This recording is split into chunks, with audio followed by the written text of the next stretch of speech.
Salut à tous, c'est Vince et Happy Halloween.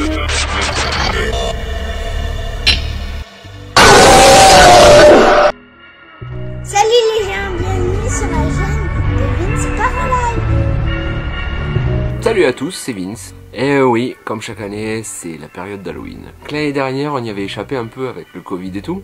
Mais préparez-vous ce soir à ce que ça sonne dans tous les sens pour demander des bonbons. Des bonbons ou un sort? C'est quoi ton déguisement à toi? Je suis déguisé en fantôme. Avec ta tronche, j'aurais plus dit E.T. mais bon. Oui, on va avoir droit à 300 loups-garous, 50 fantômes, 3 vampires. Bref, on va avoir droit à tout le rayon costume d'action. Alors si je vous parle d'ici aujourd'hui, c'est tout simplement pour vous conseiller quelque chose à regarder. Parce que oui, Halloween, c'est la période où on aime se faire peur. Comme je le disais,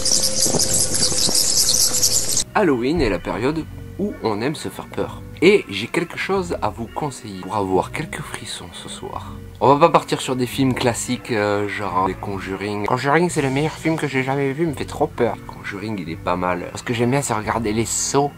Alors, Saw, pour moi, c'est des films trash, gore, pas forcément de l'horreur. Même si c'est vrai que j'aimerais pas me retrouver dans leur situation. Là, je vais vous parler, ce n'est même pas un film, quelque chose d'à part. Si je dois faire une petite aparté, il y a des choses derrière. Pour ceux qui veulent rester plus dans des films, il y a quelques films que je peux vous conseiller. The Ring, la version japonaise. Pas la version américaine avec les effets spéciaux qui sont trop bien mal faits. Il y a The Grudge aussi qui est vraiment pas mal. Il y a Darkwater. Et enfin, si vous voulez voir vraiment les classiques, je vous conseille les Vendredi 13, Massacre à la tronçonneuse, le premier Freddy, le premier Chucky. Trop peu de gens connaissent les documents interdits de Jean-Teddy Philippe. Déjà, je vais vous placer le contexte. Je suis tombé dessus sans savoir ce que c'était, sans savoir ce que je regardais. Et par moments, il m'arrive encore d'y penser. C'est dans ça que réside vraiment pour moi l'horreur. Une œuvre qu'on a regardée, qui rentre dans notre subconscient et qui ressort quand on s'y attend le moins. Les documents interdits sont une succession de mini-reportages de 3 à 5 minutes qui est passé sur la chaîne numéro 7 dans les années 80. C'est un truc qui est sorti de nulle part, sans explication. On avait ça devant les yeux, fallait faire avec. Parce que à l'époque, c'était très différent de maintenant. Avec internet et tous les réseaux sociaux, quand on cherche une information, en principe, on a tendance à la trouver. Alors que dans mon adolescence, on avait ça. Et qu'un copain nous l'a donné en disant « Tiens, tu regardes ». Eh bien, on regardait. Les documents interdits sont une succession de 13 documentaires qui nous donnent l'impression de regarder quelque chose qu'on n'a pas le droit de regarder. Chaque documentaire commence par un compte à rebours de 30 à 0.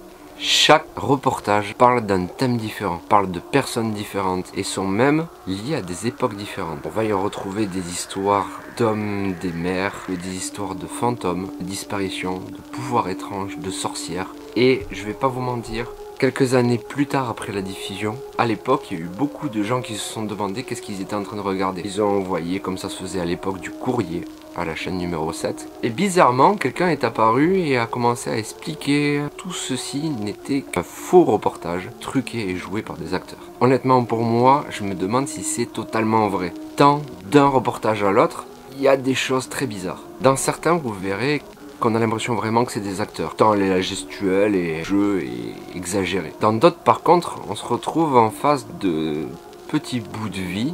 Les sentiments qui se dégagent des réactions des gens ont l'air super réels. Lors de certaines conventions, Jean-Teddy Philippe lui-même a avoué que oui, c'était truqué et c'était mis en scène. Dans des interviews un peu plus privées, il a tenu un autre discours. Il a déclaré à certains journalistes que certaines vidéos ont été trouvées. Et vraiment, c'est le ressenti qu'on a. On a l'impression que certaines vidéos ont été mélangées à d'autres pour donner le change en fait. Avec le peu de moyens qu'il devait y avoir, comment ils ont retrouvé des voitures d'époque. Les gens ont un visage d'époque. Je sais pas si vous allez comprendre ce que je veux dire, mais les gens ont vraiment un visage d'époque. La voix off qui tourne par-dessus les reportages est aussi plate, sobre, presque sans expression. À chaque fois, on manque beaucoup d'informations. Et c'est notre esprit qui fait le reste en fait. Je sais que si vous allez essayer de le chercher et si vous le trouvez, à regarder, avec tout ce qu'on a pu voir, que ce soit sur YouTube ou en film, il y en a certains qui vont me dire écoute, c'est quoi cette merde que tu nous as fait regarder? Mais pour d'autres qui vont vraiment se plonger dans le truc, laissez-vous une part d'incompréhension. N'essayez pas de chercher à savoir si c'est vrai ou si c'est pas vrai.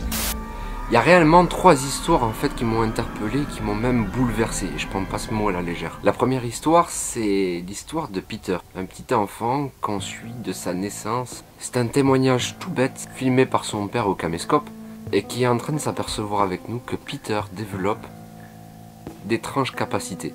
Et je m'arrêterai là. Je veux pas en dire plus. Et il y a aussi l'histoire de l'équipe de télévision qui va chez les Ferguson, une équipe de télévision britannique qui reçoit des appels et décide d'aller aider les gens. Alors, pour ceux de ma génération, vous allez faire vite fait le parallèle avec l'émission Mystère qu'on voyait, ou les émissions Perdues de vue avec Jacques Pradel.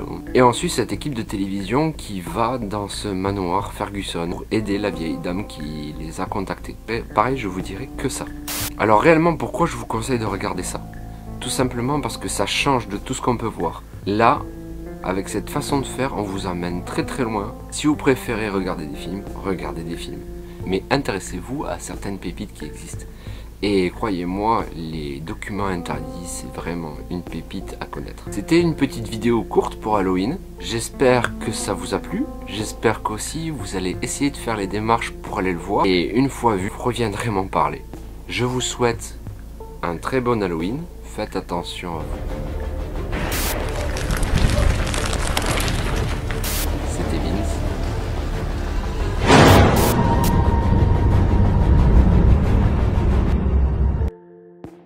Tu as aimé la vidéo? Alors mets un j'aime. Abonne-toi. Mets la cloche. Et tu peux mettre tes commentaires dessous. C'est la chaîne de mon papa. Alors t'as intérêt à le faire. Je compte sur toi. Bisous.